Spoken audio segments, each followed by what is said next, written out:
Computer science र information टेक्नोलोजीका professional कोर्सहरूको लागि सब्स्क्राइब गर्नुहोस् टेक शास्त्र युट्युब च्यानल।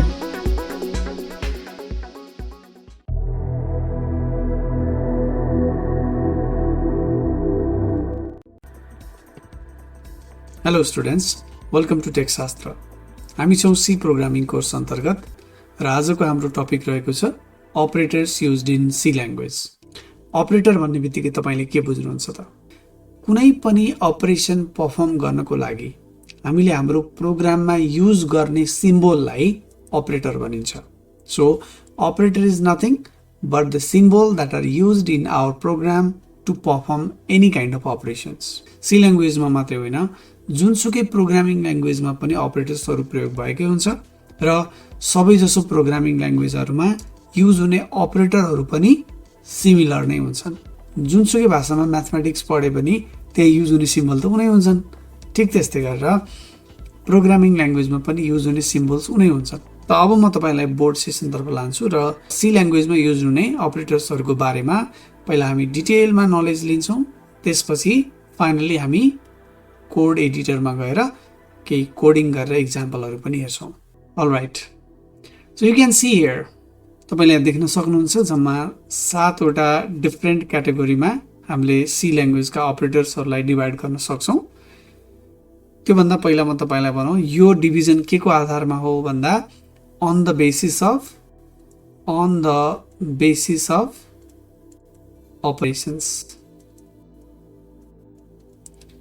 अपरेसन्सको आधारमा सी ल्याङ्ग्वेजमा 7 थरी विभिन्न अपरेटर्सहरू रहेका छन्, जसमध्ये arithmetic operator, relational operator, logical operator, assignment operator, increment decrement operator, bitwise operator र यिनीहरूमध्ये माथिका क्याटेगोरी कुनैमा नपर्ने विशेष खालका अपरेटर्सहरू पनि रहेका छन् सी ल्याङ्ग्वेजमा, जस्तै कि पोइन्टर लगायतका, कमा, वाट, सिम्बल जस्ता अपरेटर्सहरूलाई यो छुट्टै अदर स्पेसल अपरेटर्समा राखिएको छ।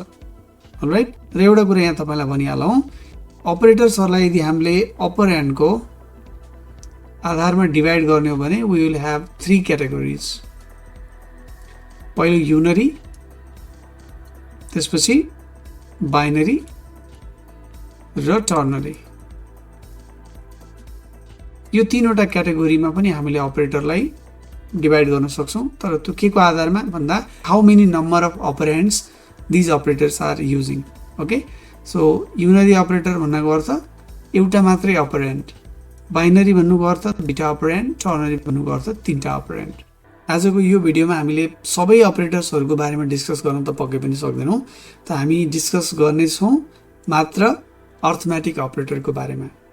ओके, सो नेक्स्ट भिडियोमा हामी रिलेसनल अपरेटर, लजिकल अपरेटर लगायतका अरू अपरेटर्सहरूको बारेमा डिस्कस गर्नेछौँ।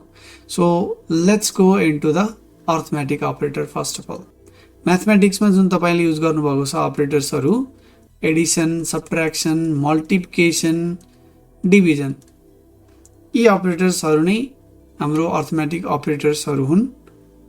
तर यसमा थोरै चेन्ज पक्कै पनि छ, किनभने यो कम्प्युटर साइन्स हो। सो एडिसन, सब्ट्र्याक्सनलाई सेम सिम्बल दिएको छ भने मल्टिप्लिकेसनको लागि एस्ट्रिक सिम्बल दिएको छ, डिभिजनको लागि फरवर्ड स्ल्यास सिम्बल दिएको छ, र एउटा स्पेसल अपरेटर पनि छ जसलाई हामी भन्छौँ मोडुलो डिभिजन। ओके, यसको नाम हो मोडुलो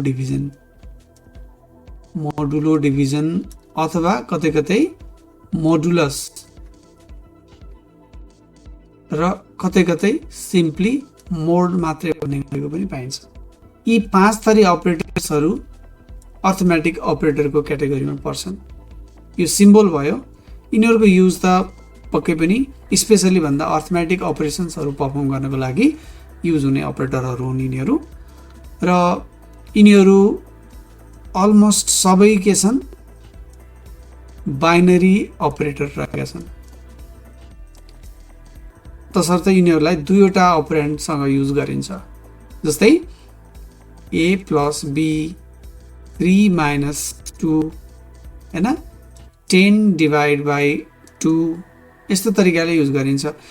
जुन यो माइनस अपरेटर रहेको छ यो भनेको अलिकति ड्युल नेचरको छ भन्नुपर्दा यसलाई हामीले बाइनरी अपरेटरको रूपमा पनि युज गर्न सक्छौं as you can see in this example हैन यस्तो तरिकाले पनि युज गर्न सकिन्छ अथवा युनरी अपरेटरको रूपमा पनि युज गर्न सकिन्छ है यो माइनसलाई जसलाई हामी निगेसन अपरेटर भन्छौं यदि माइनसलाई हामीले दुईवटा अपरेन्डसँग युज गर्यो भने it is binary operator and it is called the subtraction operator but sometimes we can write -5 also right -a right this way if we are using the minus operator with only one operand then it is called negation operator in this case it is unary operator right otherwise all of them are the binary operators so अब यिनीहरुको यी अपरेटर्सहरुको use त तपाईलाई पक्कै पनि भनिराख्नु नपर्ला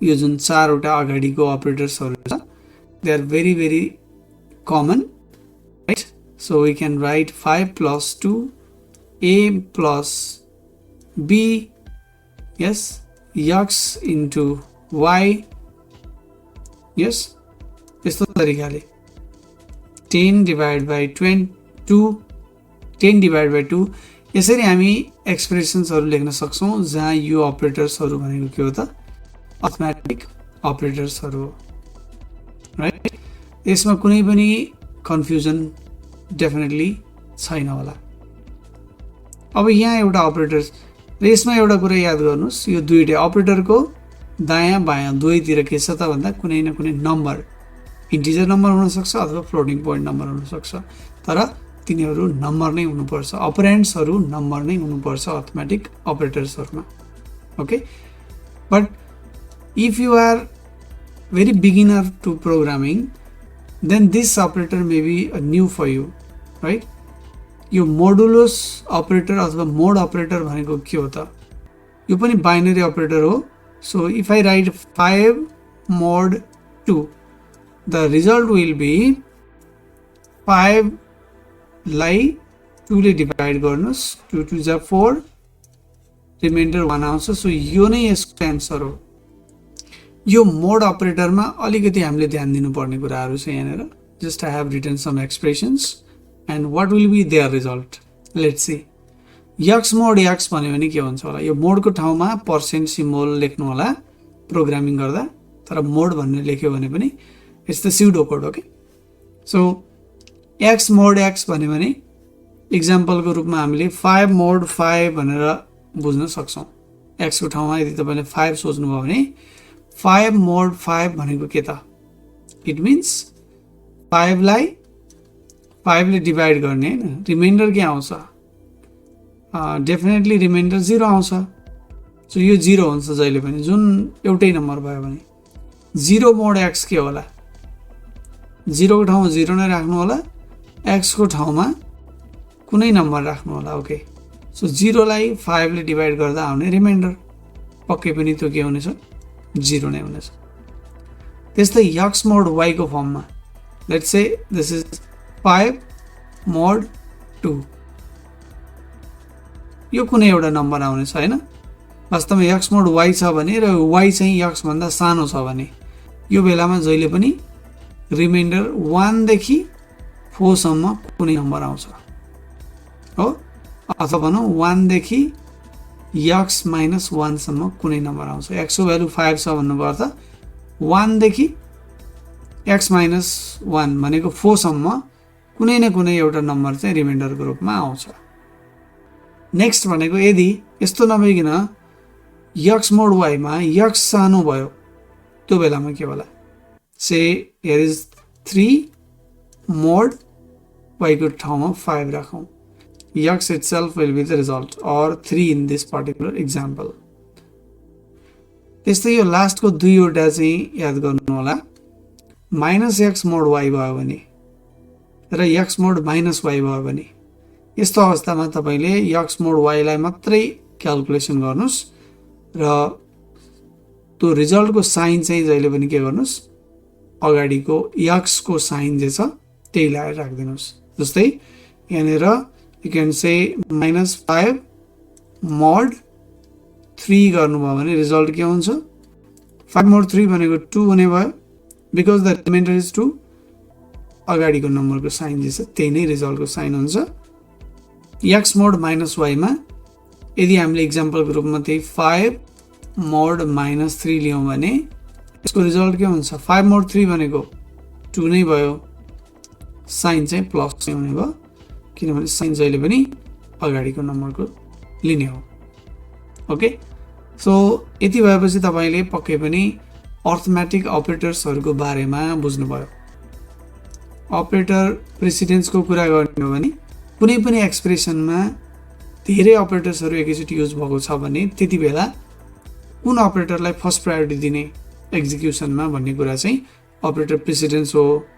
यो कुरामा हामी डिटेलमा सबै अपरेटर्सहरूको बारेमा पढिसके पछाडि पक्कै पनि हेर्नेछौँ, तर अहिले अर्थमेटिक अपरेटर्सहरूमा मात्रै फोकस भएर अपरेटर प्रेसिडेन्स हेर्ने हो भने यहाँनिर मल्टिप्लिकेसन, डिभिजन र मोडुलस यो तीनवटा अपरेटरले फर्स्ट प्रायोरिटी पाउँछ, सेम प्रायोरिटी हुन्छ, र एडिसन र सब्ट्र्याक्सनले सेकेन्ड प्रायोरिटी पाउँछ। ओके, यति कुरा मात्र याद गर्नुस्। र यहाँनिर एउटा कुरा पनि हेरिहालौँ है, तो के भन्दा यदि यस्तो छ यक्स,